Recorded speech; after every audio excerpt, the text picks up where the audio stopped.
Сәлем достар, бүгін біз сіздермен бірге жүктіліктің алғашқы белгілері туралы айтатын боламыз. Сіздермен бірге Нұрманова Асия, жалпы тәжірибелік дәрігер. Видеоның соңына дейін қарап, лайк басып, комментарий жазып кетіңіздер. Каналыма жазылуды ұмытпаңыздар. Ал кеттік. Біз жүкті екенімізді алғашқы айларында, яғни тесттің көмегінсіз білуімізге болады. Оны қалай білеміз?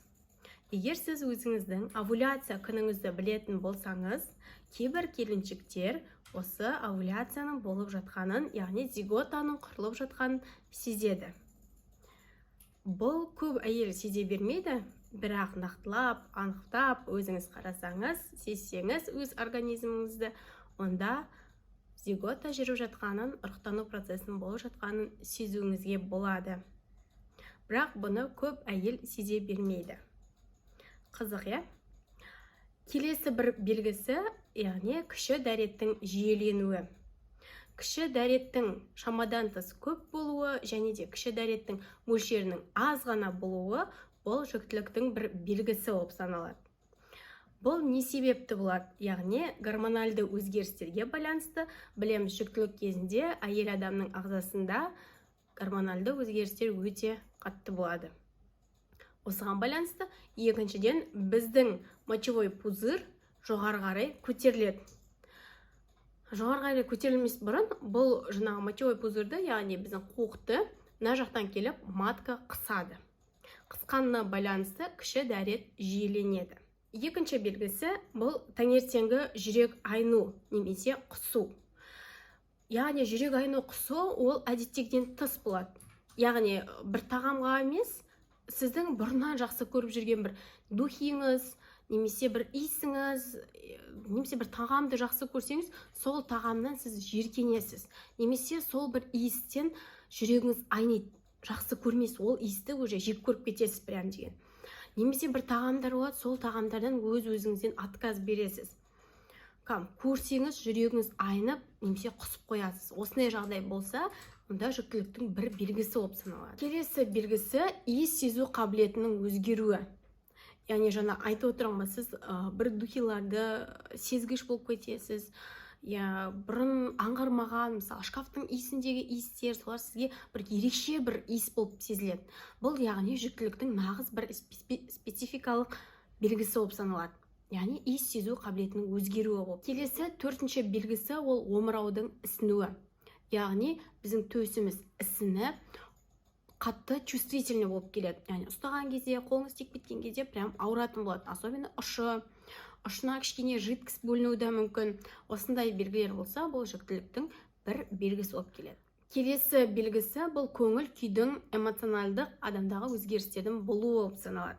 Яғни әйел адам депрессияға тез түсіп кетуі, стресте болуы, бір қуанып, бір жылауы, өз-өзінен әр нәрсе есіне түсіп жылауы, осының барлығы осы жүктіліктің белгісі болып келеді. Яғни бұл кезде бізде гормональный өзгерістер бола бастайды. Осының нәтижесінде әйел адам стресске түсіп, депрессия болып, көңіл күйінің өзгерісі болады. Сонымен қатар әйел адам ұйқышылдық болады, яғни ұйқы қысай беретін болады. Бұл да гормондардың өзгеруіне байланысты болып келеді. Яғни сіздің осы баланың пайда болуына сізде бүкіл қан тамырыңыз, 62 тамырыңыздың барлығы, нерв жүйеңіз, гормоналды жүйеңіз бәрі қатысып жатыр ғой. Жалғыз матка емес қой бұған қатысып жатқан. Бүкіл организміңіз қатысып жатқандықтан, бүкіл энергияңыз сол балаға жұмсалады.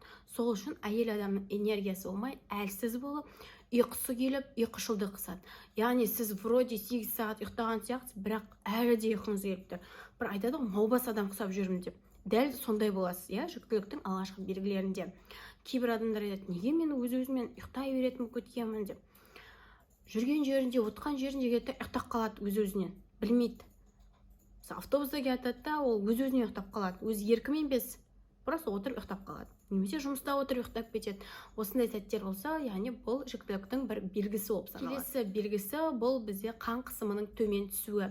Қан қысымының төмен түсуі, яғни бізде бүкіл организм бала жасауға қатысқандықтан, біздің қан қысымымыз нормадан төмен түседі. Яғни 110-да 70 немесе 90-да 60 деген сияқты қан қысымы болуы мүмкін. Егер сіздің басыңыз айналып құлап қалмасаңыз, это нормально, оны шошып қорқудың қажеті жоқ. Қан қысымы төмен болады, потому что сіз өзіңіз емес, сонымен қатар сіздің ішіңізде бала бар. Сондықтан давление төмен түседі. Егер де сіздің прям басыңыз айналып қатты ауырсаңыз, онда әрине учаскелік дәрігерге баруыңыз қажет. Ал егер де қан қысымы қатты жоғарылайтын болса, яғни нормадан жоғарылап кететін болса, онда сіз дереу арада скорый шақырып, немесе учаскелік дәрігеріңізге, акушеркаңызға, гинеколог, терапевт кім бар, соған хабарласып айтуыңыз қажет. Өйткені қан қысымының көтерілуі ол балаға да өзіңізге де өте үлкен зиян болып саналады. Сондықтан бұның алдын алуымыз қажет. Келесі бір белгісі бұл әйел адам аурушаң болып келеді. Яғни әйел адамның бұл кезде иммунитеті түсіп кетеді. Көп ауруларға бейім болып келеді. Салқын тиіп қалу, немесе жөтелу болу, сол сияқты ауруларды өзіне тез жұқтыратын болады. Сондықтан жүктілік кезінде көптеген витаминдерді уақытылы ішіп жүру қажет. Сонымен қатар құнарлы тамақтану қажет. Яғни біріншіден өзіміздің денсаулығымыз, иммунитетімізді дұрыстауға, сонымен қатар сау ұрпақты дүниеге алып келу мақсатында ішуіміз қажет. Келесі белгісі бұл етеккірдің келмеуі. Етеккірдің келмеуі, яғни біз етеккір циклын есептейміз ғой, 28-30 күнде сол етеккір циклінің болмай қалуы. Егер сізде ай сайын етеккір циклы уақытымен келсе, өз уақытыңызды біліп отырасыз ғой, сол кезде етеккіріңіз келмей қалады. Осыны біз жүктілікке болжаймыз, ол үшін біз тест арқылы тексеруіміз қажет. Ал егер сіздің етеккір цикліңіз дұрыс емес болса, онда әрине сіз жүктісіз бе, жүкті емес пе өзіңіз білесіз. Яғни тест арқылы немесе гинекологтың қаралуына барасыз. Яғни бұл белгілер болмаған жағдайда. Етеккірім келмей қалды, мен жүктімін деген жоқ. Может, біреулердің етеккірі уақытылы келмейді. 5 күнге кешігуі мүмкін, немесе какой-то бір дәрілерді қабылдағаннан етеккір циклінің бұзылуы болуы мүмкін, соны да ескеруімізді қараңыз. Бұл белгілердің барлығы бұл әйел адамның өзінің сезуі қажет белгілер болып келеді, өзінің организміне байланысты. Ал егер сіз бұл белгілердің ешқайсысы болмай, сіз тест арқылы аңғарамын, тексерем десеңіз, онда аптекадан тест сатып аласыз, тест беремізге арналған тест бар.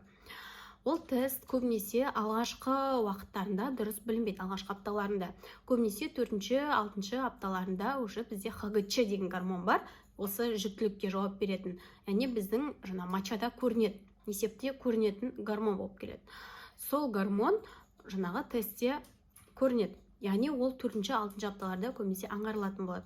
Егер де оған дейін мен шыдамай, мен тексерілем десеңіз, онда дәл осы гормонды біз анализ тапсыру арқылы білуімізге болады.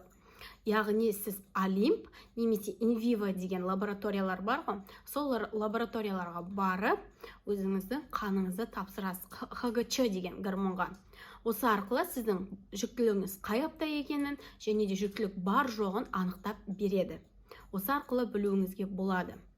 Егер де жоқ, ол да болмайды десеңіз, әрине бізде инструменталды зерттеу әдісі бар. Оған УЗИ жатады, білесіздер, УЗИ арқылы сіз жүктіліктің қай апта екенін білуіңізге болады. УЗИ бұл нақты дәлелді зерттеу әдісі болып саналады. УЗИден еш қорқудың қажеті жоқ. Айтқан мәліметтердің барлығы түсінікті болды деп ойлаймын. Каналыма жазылып, тіркеліп кетіңіздер, алда талай қызықты темадағы тақырыптарды қозғайтын боламыз.